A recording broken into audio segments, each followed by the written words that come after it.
But let's start. We have a short clip about Project Syndicate.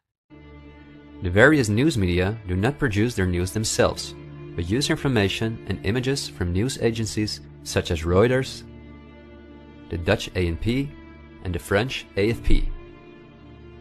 These organizations are anything but independent. Reuters is owned by the powerful Canadian Thomson family. The ANP is owned by Dutch investor Kees Omen, and the AFP is largely financed by the French government. The main journalists and editors who work at our media or at these news agencies are affiliated with important journalistic organizations, such as the European Journalism Centre. These are one of the largest funders of media-related projects across Europe. They train journalists, produce study materials, give internships at, for example, the ANP, and work closely with the world's largest corporations such as Google and Facebook. For journalistic analysis and opinion, all the major media outlets in the world use Project Syndicate, the most powerful organization within its field. It supplies the 506 most important media outlets in 156 countries. Project Syndicate, plus an organization such as the European Journalism Centre, together with the news agencies, are the connecting link between all the different media outlets around the world. When newscasters read the news from their teleprompters, there is a good chance that the text comes from one of these organizations. As a result, the global media is often synchronized in its reporting.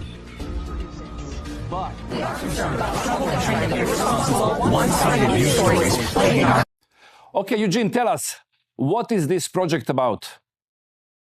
Yeah, so Project Syndicate, I only discovered this about a year ago, I guess, and they have set themselves up as a source of media narrative. So typically Reuters will report on the fact that something has happened, right? There's been an earthquake, there's a war, there's whatever.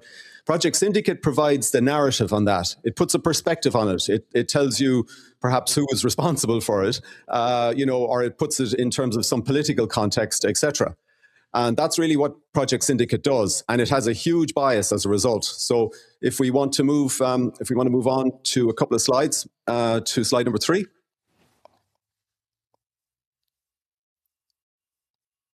And so we've got, this is one of the pages, the homepage for projectsyndicate.org. Anyone can access it, so you can get into the main page here and take a look at it yourself. And you'll see straight away there's a bias on this. This is a headline from a little while ago, and it talks about Trump has wrecked the US economy. So that will tell you there's a huge anti-Trump bias here, as you can see. And just beside that, you can see politics talking about what's happening in Hungary, and you can probably see what's going on there as well. So the narrative on Project Syndicate is what I would describe as the technocratic narrative. It's very much it's a stakeholder capitalism type narrative. It's a hard left narrative, to be honest. That's what it is. And we'll see a couple of the pages that talk about that. So everything here will be anti-Trump. Absolutely. It'll be anti-capitalism. It'll be pro-stakeholder capitalism, which your audience is probably familiar with, the World Economic Forum. It'll be for that. It'll be for all of the climate change, the United Nations, SDGs. It'll be pro-trans. It doesn't really cover trans issues too much, but it is going to be on all of those aspects, agenda aspects. It will be promoting them. And it'll be talking about... Just to remind my audience, there is one show with Richard Jeffs, and we explain everything. What is this stakeholder capitalism? We explain it in detail. He even made one documentary, great one, where he show and explain everything. That's why, just to remind our audience and who doesn't see what is happening right now, can go back and take a look in this episode. Let's continue. Yeah, absolutely. That documentary, Richard Jeffs did a very good documentary on stakeholder capitalism. So if we move to slide number 4, we get an idea of the people who are behind Project Syndicate. And this tells you a little bit, right?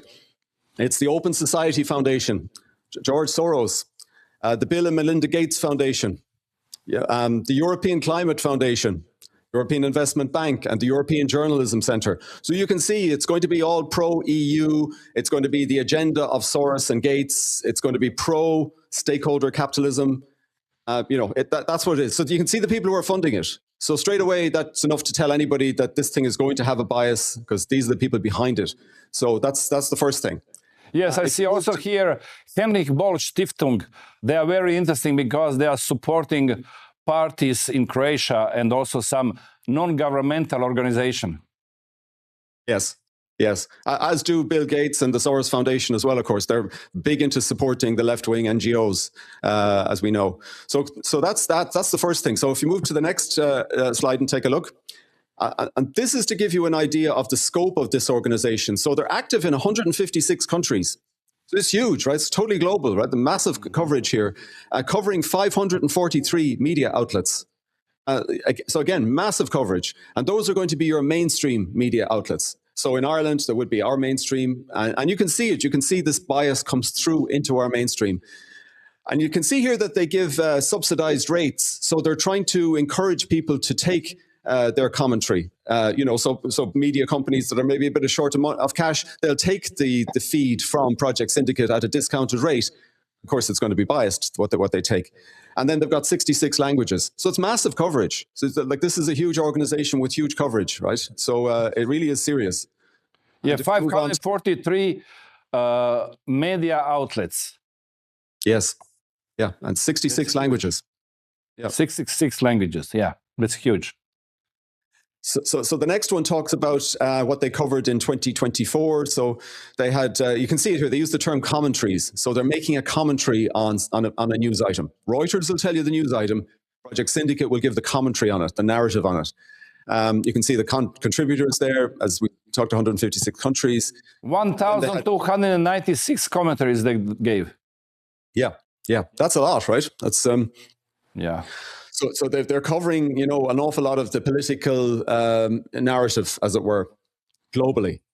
So a huge sphere of influence, and they use that influence obviously to push the particular agendas of the people who fund them. So if we move on to the next one, this is the headline we had at the start there, and it talks about they're absolutely unashamedly anti-Trump. So Trump could solve world hunger in the morning or get a cure for cancer, and they'd find something negative to say. It's always been that way. This from day one, it was like this. It's not because of the Iranian war. It's not because of anything else. They continue to be anti-Trump, anti-Republican, anti-MAGA, or an anti-nationalist. And you'll see that comes up in a few of the other articles we'll take a quick look at. So any country that's where there's a nationalist movement going on, they will be against it. And they'll be talking about it as far right, populist. They'll use these sort of terms. So that's just one example. If we move to the next one here, you can see it here. Look at this, turning populism's tools against populism. And they've got the UK Prime Minister Keir Starmer in the middle of this, who is destroying the UK country. So that's, it's just an example. So this is what you can expect. When you go on to Project Syndicate, you really know, you'll know what to expect after having looked through this. You'll be no surprise. And if you move on again, one more step, it's why US democracy is failing and how to restore it. And it's always interesting that communists love to talk about democracy. They always talk about democracy. And this is a democratic party view of the world. And what they're looking at having here is a collectivist, UN, United Nations, one world, stakeholder, capitalism type society. That's what they're promoting ultimately. And of course, they talk about democracy. It's ironic, right? You can see how the commentary that you'll see here. And if you move to the next one, climate change. The EU must stay true to its climate commitments, and it talks about there up to 2050, because there is an agenda 2050, of course. Most of your people probably know that as well. It's the next phase of all of this. And again, climate change, they're totally bought into the climate scam.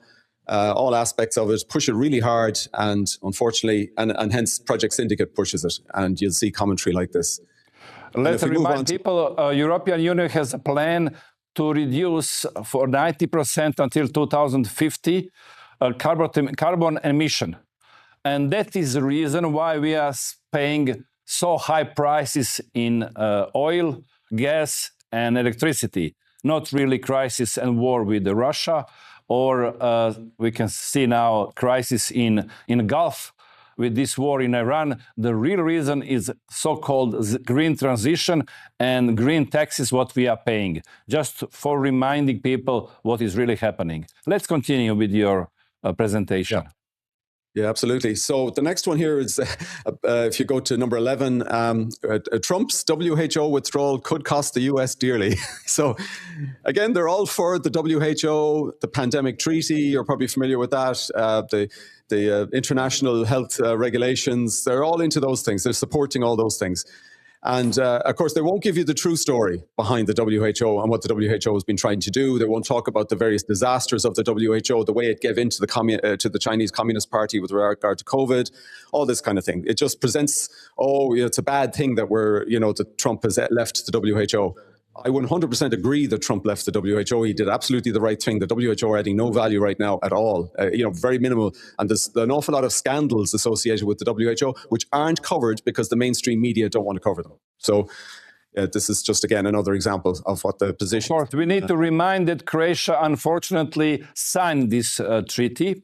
They removed from this treaty most important things, and it doesn't look like they're supposed to look, and what they try to implement from the start. But international health regulation are already in the power. And unfortunately, in this regulation, there's lots of things that we shouldn't accept, but we are. And Croatia is a member of countries that signed and accept this new treaty and international health regulations. And as you see, United States left this organization. And I think also Argentina left just a few days ago. Let's continue.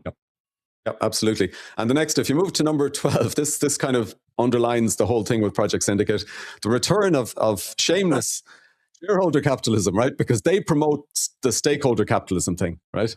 Shameless. That's what they're... Yeah, exactly. So, we all need to be on board with the stakeholder capitalism, the Chinese model. That's what we should be following. That's the way your country should be set up, etc. So they're basically telling you, what they believe in, what they're promoting, etc. It's here in the headlines. It doesn't take too much to figure it out.